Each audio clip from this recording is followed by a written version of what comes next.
Hello and welcome back to Vintage Computer Software and Games. Right, today I want to show you Wizball. Now Wizball was heralded as one of the best original games ever to appear on the 64. Published in 1987 by Ocean in the UK and by Mindscape in the USA, it was a year later when the Spectrum and Amstrad computers got a version of this, and a year after that, by that time, 1989, when the ST and Amiga got theirs. Now, Wizball was also released for PC compatibles with the CGA graphics, and the obscure Thomson MO5 computer got a version as well. It must be noted that the ST, Amiga, PC and all the others were not made by the same people that did the 64 original. They were all different teams. Now, I'm going to show you the game, and I'm going to leave the audio track for the game running for quite a while because it's simply astounding. Right.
Right, yeah, that has to qualify as probably the best song, tune, whatever I have ever heard on the C64 or on any home computer. I mean, you know, that was the SID chip doing chip music. Right, so you know nothing can match the SID. With the chip music, it's simple. And I usually gripe about the SID for sound effects on games, but because of Wizball being like it is, being the game it is, I think it's ideally suited to this game as well. Now, this was the first Wizball. This was Sensible Software's Wizball. The way it was intended to be. It was intended to run on a 64. It was intended to take advantage of the custom hardware of the 64. Right, that's the graphics, that's the VIC-2, and that's the sound. That's the sound interface device, and obviously all the stuff that goes with it, such as the graphics for the hardware scrolling left and right, and the sound for the uninterrupted sound routines that it can provide.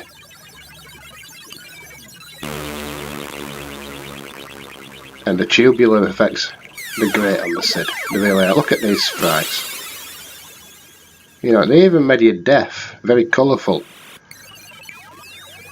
Now the trick is with this, you've got to, when Wizball is as he is, without any sort of add-ons that you see at the top of the screen there, it bounces like he does. Now, you've just got to master that by putting only so much spin, or a lot of spin, on. You've got to moderate your spin. Shit. So, but the power-ups up there at the top of the screen, when you get those, that's because you've been collecting the water drops that the spinny things leave behind.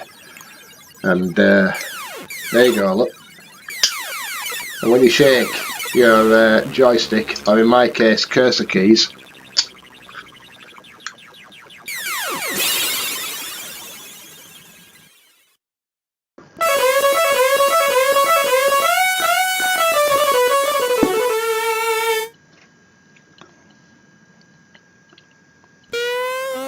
stand this computer, the C64, next to any other 8-bit or even 16-bit micro. Right, not games machine, micro. Including the bloody Amiga, for its chip music capabilities, yeah, we'll compare that to the SID. And it's incomparable.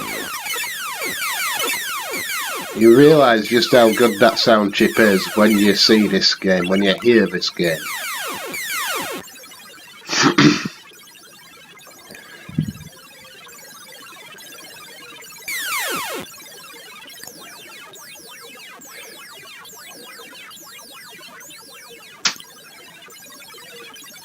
I've always had trouble mastering the bounce on Wizball.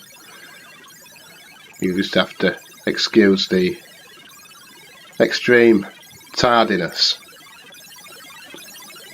That's what we'll call it, tardiness.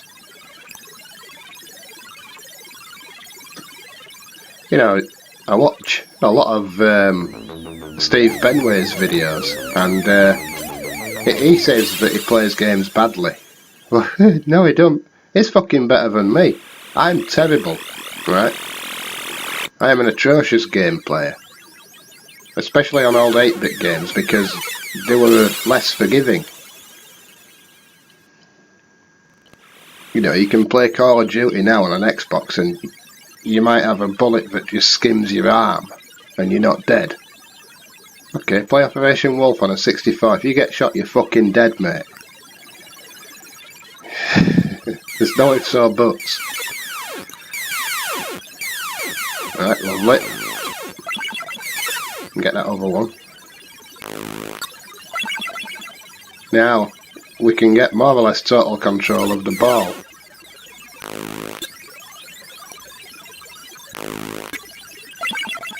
And eventually you can get this cat thing to follow you as well.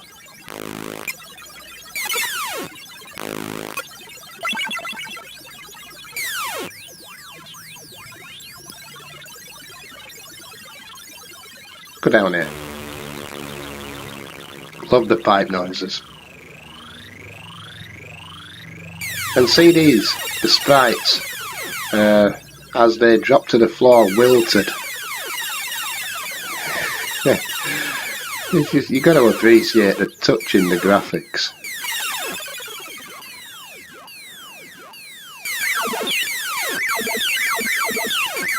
I'm going to,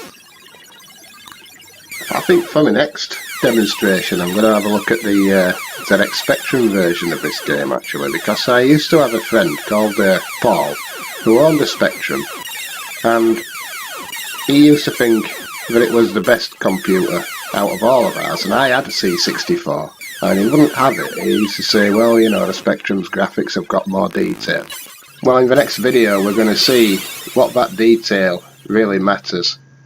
Okay, and we'll see if it stacks up against the C64 version. Right, here we are with the ZX Spectrum version. Now I'm running this on an emulated Spectrum 128, so I don't know if this is a different version of the game. Maybe there's a 48 version that doesn't have the sound effects that this has, or the music.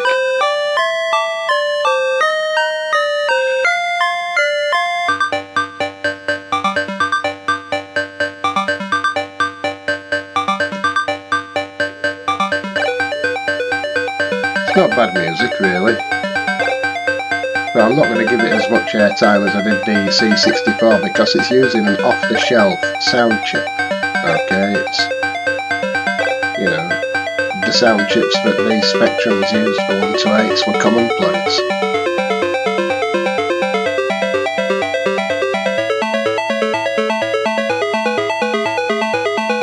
So far I'm quite impressed with the graphics. Lovely type loading screen, I think it was, or title screen. The one with the wizard and the robotic cat thing.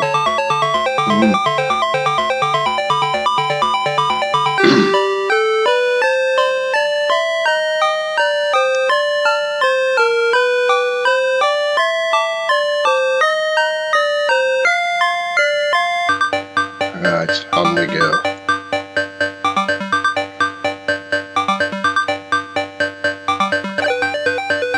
I've given the music more than a fair comparison with this and the 64. Yeah, I don't think there really is a comparison, to be honest. They've done well with the music on this, but it's, you know, you don't compare a Commodore Garden sound chip to a SID chip.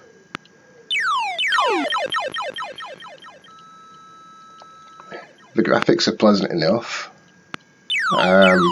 Obviously the C64's version was actually originally coded for that machine, with that machine in mind. So for once we had a game for the 64 that wasn't a port over. Alright, now this bit's important. You see, normally 64 games get ported across from the lowest power machine, which is the Spectrum. It used to save the developers a lot of time to do that. They didn't code specifically for the C64 a lot of the time. And when this happens, it just means that it's crap. You know, you might as well play the Spectrum version because that'll come out better. But no, this time the tables were turned and the C64 got coded for first. And it is very evident, you know, which is best really. I want to say best, it's down to what you prefer.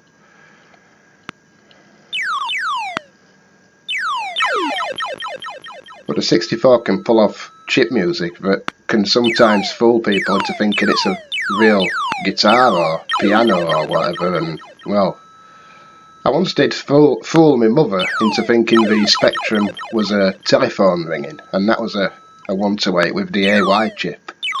And she actually got up to answer the phone about, what, 3 times before she heard me laughing and realised it was me with the Spectrum. Turned up really loud. Yeah.